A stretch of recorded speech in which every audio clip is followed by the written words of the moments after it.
All right, so I might have been wrong here. Trump just laid out a new policy to force Russia to end the war in Ukraine, and it appears to already be working. I mean, Russia just threatened nuclear war, which, to be fair, they do surprisingly often, but it also always comes in response to a problem they're either dealing with or expect in the near term, like these new tariffs that Trump just threatened on Russian oil and gas. Now, before getting too far in, a quick thank you to the sponsor of today's video that is very fitting given the subject matter today, Supremacy World War III. This video is brought to you by Supremacy World War III. So what if, and hear me out, instead of going after an adversary solo with a few airstrikes, instead we forged an unexpected alliance and carried out a bold, full-scale assault? Of course, we'd have to be pretty careful in planning this. I mean, do we have the right alliances to move friendly forces through neighboring territory?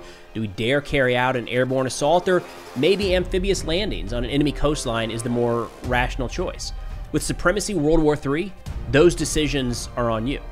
This is a military-themed strategy game set in the late 20th and early 21st century, fielding the present-day military technology that we talk about in every video on this channel.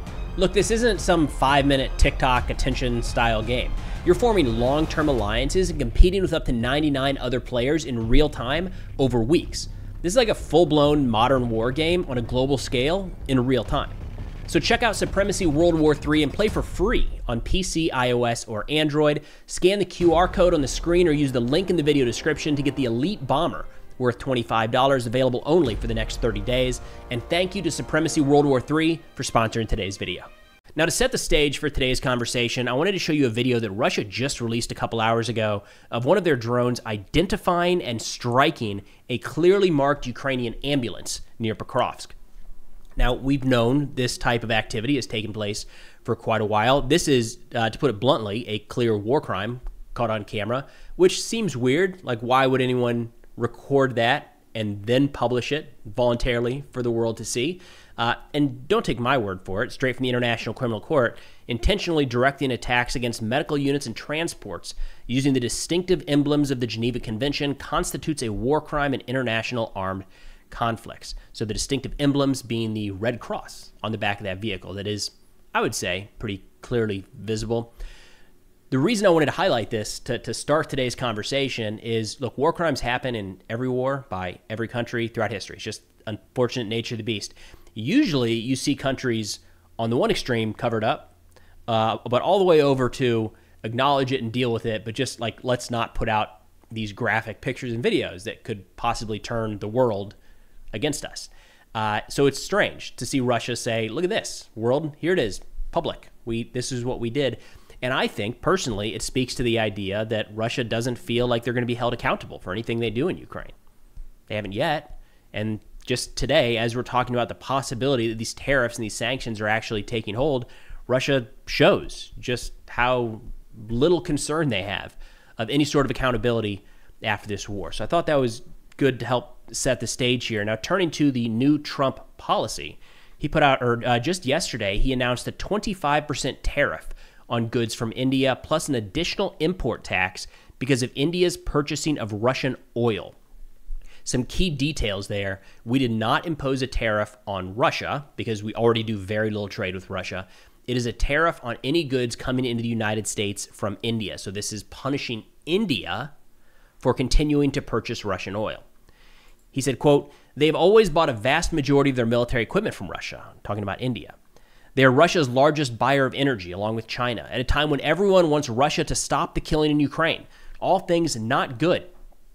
India will therefore be paying a tariff of 25% plus a penalty for the above starting on August 1st.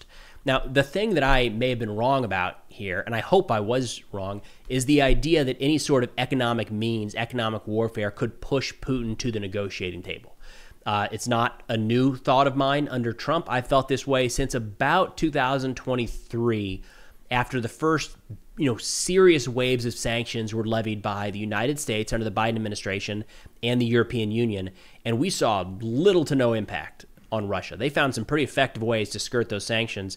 And since then, we've always heard the next round of sanctions is coming. We're going to layer it on again. And we've heard Trump talk about this in recent weeks. And I've thought, okay, it seems like window dressing. Why is it going to be so much different this time around? And how is it going to drastically alter anything? And the minor change here that appears to already be showing some promise is not necessarily going after Russia, but going after the countries that are helping to keep Russia afloat, India and possibly China here in the near future. So it's still early, very early in all this. Technically, the sanctions haven't, or the tariffs haven't even gone into place.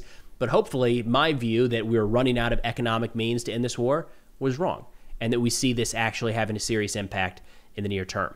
Talking about this policy, we have some statements here from General Retired Jack Keane on Fox News, talking about how we're seeing right now in real time a shift in President Trump's policy on how to bring about an end to this war. Let's give it a listen. Changed his policy from a completely diplomatic approach that lasted for weeks and months and really didn't get us anywhere because Putin was not going to cooperate. As we know, the Ukrainians did. They immediately went to an unconditional 30-day ceasefire, put that on the table, and Putin has stiffed that all of this time and, as a matter of fact, escalated the war, principally against the people of Ukraine. There's over 13,000 dead civilians in Ukraine, and people don't focus on that at all. I mean, it is a reality that's out there. The president understands that. So now what is he doing? He's moving to from diplomacy exclusive to confrontation. He's adding military power to Ukraine so that they can defend against Russia much better than they have been, and resolving to do that in the future. The Europeans are doing much the same, Brian. And that. All right, so it's an actual plan. It's something. I wish we were hearing this directly from the administration, because a critique, I think a very fair critique, and a critique that I've made of the previous administration, is there was never a very coherent plan about what we were trying to accomplish, big picture. We would say things like, as long as it takes. And that just lines up directly for the forever war conversation that nobody wants to have. So I want a plan. I want an articulated plan, a public plan that we can send out to the American population and say, like, this is what we're doing and why, and these are the steps we're going to take to get there. It sounds like we're moving in that direction, or at the very least, a better direction today than we were in just 2, 3, 4 days ago. Now, President Trump continued posting about these new tariffs, saying, quote, "I don't care what India does with Russia. They can take their dead economies down together for all I care. Likewise, Russia and the United States do almost no business together. Let's keep it that way and tell Medvidev, the failed former president of Russia, who thinks he is still president, to watch his words. He's entering very dangerous territory." Now, to backtrack a little bit, last week, President Trump said he was getting frustrated with Putin, and it's pretty clear that Putin wasn't actually looking for any sort of peace deal, so he was going to shorten the deadline, and he was going to move it from 50 days down to 10 or 12 or whatever it ends up being. In response to that, Medvidev put out a post saying, quote, "Trump's playing the ultimatum game with Russia, 50 days or 10. He should remember 2 things. Russia isn't Israel or even Iran. Each new ultimatum is a threat and a step towards war, not between Russia and Ukraine, but with his own country." So in response to Trump saying he's frustrated with Putin, Medvedev is threatening war with the United States. That's what President Trump was responding to, saying, watch your words, Dmitry, failed president of Russia. So Medvedev today ratcheted up those tensions a little bit more, threatening nuclear war. When he said, quote, "If some words of the former president caused such a nervous reaction from a formidable U.S. president, it means Russia is right in everything and will continue on its own path. And about the dead economy of India and Russia and the entering dangerous territory, let him remember his favorite movies about the Walking Dead, as well as how dangerous the non-existent in nature dead hand can be." The dead hand is a reference to the concept that nuclear weapons could be fired after a nation or a group of leadership is killed. So it's one of the deterrent factors when it comes to nuclear war, is even if you're able to eliminate all senior leadership, the dead hand is the idea that there is still a mechanism in place where nuclear arms could still be launched. So that's what old Dimitri's talking about right there. Now, the reason we might be seeing this kind of uptick in angry rhetoric is because it does look like there's actually been a little bit of progress already in these tariffs having an impact. Let's go back to Jack Keane here on Fox News talking about how this move could actually happen pretty fast. Oh, Russia is a one commodity economy, essentially oil and gas. And we go after their major revenue source, and you displayed it very accurately here. That's the revenue they're getting. They're going to have close to 2% growth in GDP for a country that is at war and supposedly struggling economically. They have inflation problems. They have currency problems, to be sure. But we take that money away from them. that has dramatic impact. It begins to have almost immediate impact on what they're doing is trying to sustain their defense industrial base so they can stay in this war. All right, and to that end, we actually got a report from Reuters earlier today saying that Indian state refiners have stopped buying Russian oil in the past week as discounts narrowed this month and U.S. President Donald Trump warned against purchasing oil from Moscow. So they might be already starting to make a move away. And some of the state refiners make up something like 60% of India's purchase of Russian oil. So if those refiners move away from Russia, it's a major, rather immediate hit to the Russian economy. So again, very early stages, but we're starting to see some things line up to where these tariffs, this economic warfare, might actually have a positive effect on bringing about an end to the war. Now, another Russian response, not just the words from a former president, they launched a pretty significant aerial attack against Ukraine last night, and we can generally see this. Anytime there's some sort of progress or there's momentum, or you see stronger words from the United States or any of Ukraine's allies against Russia, the Russian response tends to be more drones, more missiles. Last night, it looks like the strike included 317 munitions, 309 UAVs, drones, and 8 missiles. The focus of the attack was the capital of Kyiv. According to preliminary data, air defense says that they were able to intercept 288 of the 309 drones and 3 of the 8 cruise missiles. So they say there were direct hits of 5 missiles, one of them on a residential building in Kyiv, and we do have pictures and videos showing that impact. And 21 strike UAVs were recorded in 12 locations, as well as the fall of shot-down fragments in 19 locations, almost all in the capital. Unfortunately, there are casualties and injured. President Zelensky addressed this today, saying, quote, "The world again saw Russia's response to our desire for peace with America and Europe. New demonstrative killings. Therefore, peace without strength is impossible. But to force Moscow to peace, to make them sit at a real negotiating table, all the tools for this are available to our partners. We expect that everything currently announced by America and Europe for this purpose will be implemented." And I do want to note that we're hearing more and more frequently from President Zelensky the term strength through peace, which is something that is kind of a key phrase right now in this administration in our Defense Department. So Secretary Hegseth and a lot of the DoD leaders, that's their kind of catchphrase, maybe is the best way to put it, maybe motto with how we're looking at events around the world is peace through strength. So not a surprise that Zelensky is leveraging that term as well, trying to reach that specific audience, saying, hey, you want peace through strength? This is strength. Stop Russia. Stop them in their tracks. Stop their economy. Stop them from firing missiles and drones into Ukrainian cities. Then another Russian response to all of this, Rybar Media said, quote, "As for the progress of the special military operation, everything remains the same. It is determined by the situation on the ground and the ability to continue military operations and not by the media activity of the American president." So we are seeing a lot in Russia kind of brush aside everything that Trump is saying. And look, I get it. How many times have we had the 2-week ultimatum that came and went? I mean, at least 3 at this point, right? And now we have this 50-day ultimatum that is erased, and now we're on 10 or 12 or something. It's not entirely clear. So I get it that they would look at that and say, why are we even worried about it at this point? Now, there's an interesting article I wanted to share with you all published in the Atlantic Council a couple days ago, talking about a little bit earlier in this entire process, and it does kind of throw some cold water on the idea that these tariffs might actually bring about an end to the war. And the reason for that, and what they get at here, is Trump has offered Putin quite a bit in the past, and he's always turned it down. Why? The article is titled, "Trump Offered Putin Victory in Ukraine. Why Did Putin Refuse?"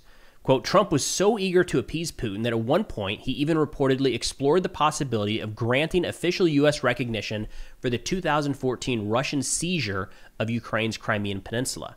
Do you remember those conversations going around? I want to say it was Secretary Rubio at one point, where the way he was addressing it and the way he was talking about it kind of perked up with a lot of people. He said, wait a minute. You can see they're kind of setting the groundwork for this exact move. They say, meanwhile, White House officials further underlined the new administration's accommodating stance by ceasing public criticism of Russia's invasion and withdrawing from international efforts to hold the Putin regime accountable for war crimes committed in Ukraine. Any settlement based on Trump's proposals would have been easy to sell as a Russian success story. Indeed, many would have regarded it as an unprecedented triumph for the Kremlin. look, I think that kind of fits the first few months of the administration, right? There was a lot of what on earth is happening here. And it really genuinely seemed like in trying to be a, quote, neutral broker was kind of the public stance being presented by this administration. There were a lot of people on both sides of the aisle, and you can go back to polling at the time where a lot of Americans thought that we were being more friendly towards Russia, more accommodating towards Russia, that we had completely bypassed that neutral area and we're all of a sudden arguing and negotiating on Russia's behalf. So if not that was the plan, but it does look like, based off of this reporting, that we were trying to go over the top and give Russia a lot of what they wanted. Yet, quote, despite these positive optics, Putin remained unmoved. This uncompromising Russian stance has placed Trump in an increasingly awkward position. After months of talking up the prospects of peace, he now has been forced to acknowledge that Putin has no intention of ending the war. Putin's refusal to accept Trump's favorable peace terms is in part explained by his heightened expectations of victory and his sense of trepidation over the unpredictable implications of a negotiated deal to end hostilities. The decisive factor fueling Putin's determination to continue the war, however, is his conviction that Ukrainian statehood poses an existential threat to Russia and must be extinguished forever. A lot to unpack there.